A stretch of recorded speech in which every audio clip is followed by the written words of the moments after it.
Ok, pessoal, bom dia Obrigado. oficialmente a todos, eventualmente a quem nos estiver assistindo pela internet.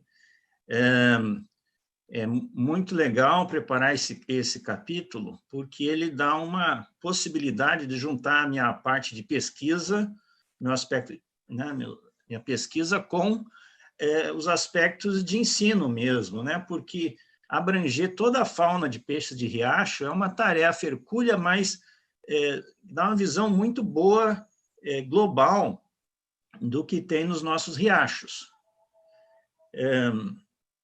Infelizmente, né, como somos muitos autores, a ideia aqui vai ser só dar um gostinho, ou, na verdade, nem um gostinho, simplesmente dizer como serão os capítulos, né, num prazo muito curto, de 10 minutos só. Uma das coisas que é o maior desafio nesse capítulo, que vai seguir basicamente o mesmo capítulo do livro do início de 20 anos atrás, é o tremendo aumento na quantidade de dados e informações que surgiram ao longo desse período, né? Em número de espécies, em número de estudos filogenéticos, estudos biogeográficos, né? Enquanto que no outro livro a gente tinha grupos inteiros em que não havia praticamente nada, ou quando havia era coisa muito restrita, um trabalho feito por uma pessoa. Hoje em dia estamos num ritmo de 3 descrições por semana de peixes neotropicais, e a maioria, a esmagadora maioria deles, aliás, de peixes, né? Mas a maioria é neotropical e a esmagadora maioria é de peixes de pequeno porte, peixes de riacho, né? Então, esse gráfico aí mostra essa inflexão aqui da curva na virada do século, né, em que se acelerou muito a descrição de espécies e de uma forma sistêmica, ou seja, isso se mantém, né? E hoje em dia, a previsão é de que a gente vai ter, no final desse processo, 9.000 espécies de peixes válidas, né? Bom, isso é um desafio enorme porque para o capítulo, né? Porque a gente não tem como caracterizar adequadamente toda essa diversidade num único capítulo de livro. Então, o capítulo, de certa forma, ele vai ser um pouco árido, porque ele precisa se concentrar nos indicativos, né? Ou seja, nas referências bibliográficas, para que o iniciante, o pesquisador iniciante, possa encontrar a forma de identificar os peixes, de entender quais são as relações deles no âmbito geral dos peixes de riacho. Bom, esse crescimento enorme de conhecimento significa que, em 1999, nós tínhamos 34 famílias de peixes no capítulo de peixes de riacho. E agora nós vamos ter 39 famílias, ou seja, nós temos 5 famílias inteiras de peixes que não estavam ou não existiam no capítulo da primeira edição do livro. Isso não é pouca coisa, né? Não estamos falando de dezenas de espécies descritas, né? Mas de muitas centenas, né? E muito conhecimento, né? Dos fatores de grande aumento disso, além do aumento massivo de estudantes, principalmente, pesquisadores em gerais, em todos os estados do Brasil, né, que estão coletando material, tanto para fins de pesquisa científica, quanto para fins de apoiar o desenvolvimento brasileiro através da avaliação do impacto do crescimento do Brasil nos riachos brasileiros. E aqui está só um exemplo de trabalhos. Nesse caso aqui é um estudo que saiu no ano passado. Eu estou vendo que os meus slides parecem estar sendo cortados do lado direito.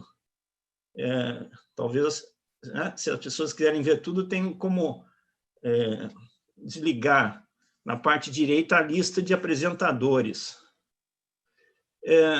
Esse artigo aí saiu no ano passado e reorganizou, mais uma vez, substancialmente, a classificação dos peixes caraciformes, que é o principal grupo de peixes de riachos na América do Sul, né? E a grande diferença disso em relação ao trabalho que se fazia ao longo do século XX é que você não faz, estuda algumas espécies, você estuda muitas espécies ao mesmo tempo, pela natureza do estudo com material genético, com DNA, né?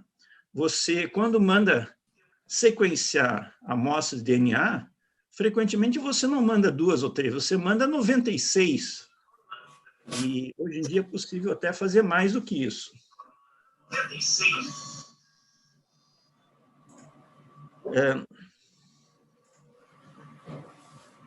Isso, né, nos permite várias coisas que são muito interessantes, que não eram possíveis ao longo do século XX, e que eu vou, na medida do possível, eu procuro dar as referências apropriadas nesse capítulo, né? E que está exemplificada nesse estudo aí, do Guilherme Teran, né? Em que ele destrincha a filogenia dos astyanax, dos lambaris, né? Os bichos que todo mundo considera praticamente impossíveis de identificar por causa da quantidade de espécies e número. Na verdade, já tem vários trabalhos em que eles estão muito bem destrinchados, e aí vem uma questão um pouco assustadora, e é por isso que a gente precisa estar constantemente se atualizando, né? É que esse novo mundo tem vários aspectos inesperados. Por exemplo, que peixe é esse, né?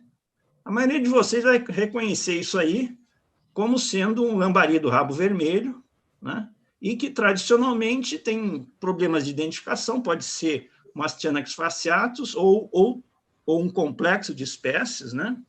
Só que não é mais um Astyanax, né? O gênero Astyanax, os lambaris que todos conhecemos, foram divididos em vários gêneros e várias tribos diferentes, várias subfamílias de Carácide.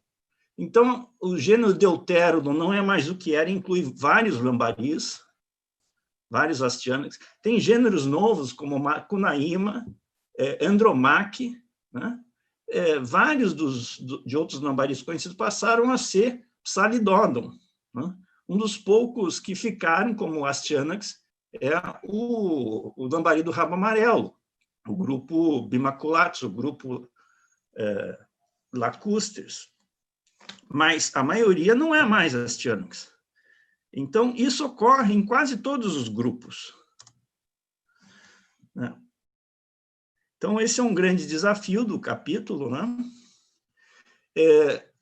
Eu vou manter a mesma estrutura do primeiro livro. Então, para cada família, o pessoal vai ter uma brevíssima descrição da composição taxonômica, ou seja, quantas espécies tem, quais são os gêneros mais diversos ou mais conhecidos, né? A distribuição geográfica, alguns têm distribuição muito ampla, outros mais restrita. Depois, um item que eu acho que é bastante relevante para os objetivos do livro é uma avaliação rápida também sobre a sua presença em riachos, porque tem peixes que não ocorrem em riachos, ou que ocorrem principalmente em lagoas ou principalmente em grandes rios e dificilmente penetram em riachos, né? E outros têm ocorrência em riachos de forma muito localizada ou especializada. O outro item é dicas para identificação, na forma de referências bibliográficas. Tem que necessariamente ser restrito, mas quando existem revisões taxonômicas com chaves de identificação, elas aparecerão lá, né? E, inclusive, uma das coisas que eu vou pedir para todos aqueles assim que sabem de boas referências recentes, amplas, tanto na parte de literatura para identificação quanto de filogenia, que, por favor, me mandem depois, né, inclusive comentários sobre a composição das famílias que são tratadas, para que a gente possa ter certeza de que eles serão incluídos no livro. E o quarto item é o resumo da filogenia, ou seja, da história evolutiva dos peixes daquela família, tal como conhecido na literatura, né? Esse é um aspecto que, no primeiro livro, praticamente a gente não tinha informação. Agora, nós ainda temos grupos em que a gente desconhece a filogenia, mas, na maioria dos grupos, existem muitas hipóteses, né? E que isso pode ser interessante para que a gente entenda a evolução dos peixes de riacho. Aqui está a lista de famílias, né? Eu peço a todos que olhem aí para pensar, principalmente, se concordam que esses peixes são de riacho, ocorrem em riachos, né? Nós temos peixes periféricos, né? Como os Clupeide, Ingraulide, Pristigasteride, né? Que ocorrem só em riachos costeiros e muito ocasionalmente, né? E peixes que, como os caraciformes, são bastante típicos de riachos.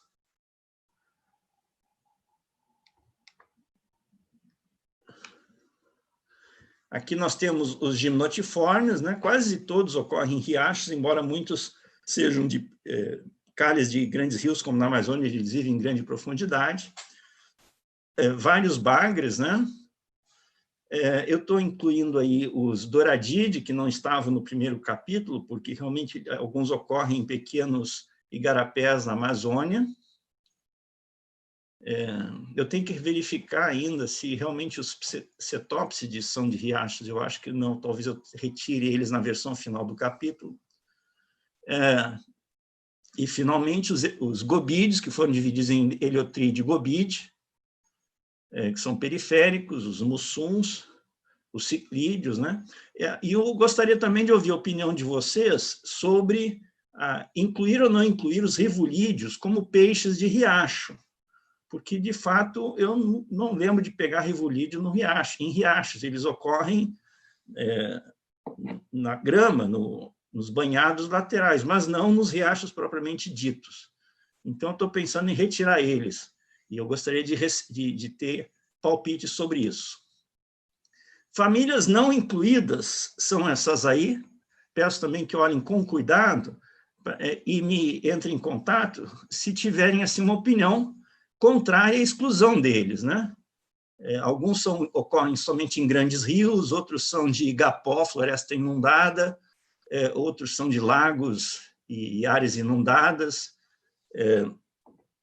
Então, se alguém tiver alguma opinião forte sobre incluí-los no livro, porque eles, de fato, são de pequenos riachos, por favor, avise. E, por fim, aqui só uma rápida comentário, né? A parte de biogeografia é um mundo, né? Daria para escrever um livro. Hoje, na verdade, já tem vários livros sobre biogeografia de peixes neotropicais, e a maioria deles é de riacho, porque os peixes de riacho vivem em cabeceiras de rios costeiros ou em rios isolados por montanhas, então eles são muito sujeitos a restrição espacial, então você tem áreas de endemismo, né? Aqui são exemplos de trabalhos recentes feitos sobre peixes de riachos costeiros, né? E onde a gente percebe que coisas que até pouco tempo atrás eram consideradas como uma única espécie, na verdade são muitas, nesse caso mais de 2 dezenas, né? E a diferenciação é controlada nem tanto por características ecológicas, mas pela história evolutiva dos riachos que, no passado, eram conectados através de paleodrenagens costeiras que hoje estão submersas sob o mar. Bom, era o que eu podia falar, eu acho até que eu já passei dos 10 minutos,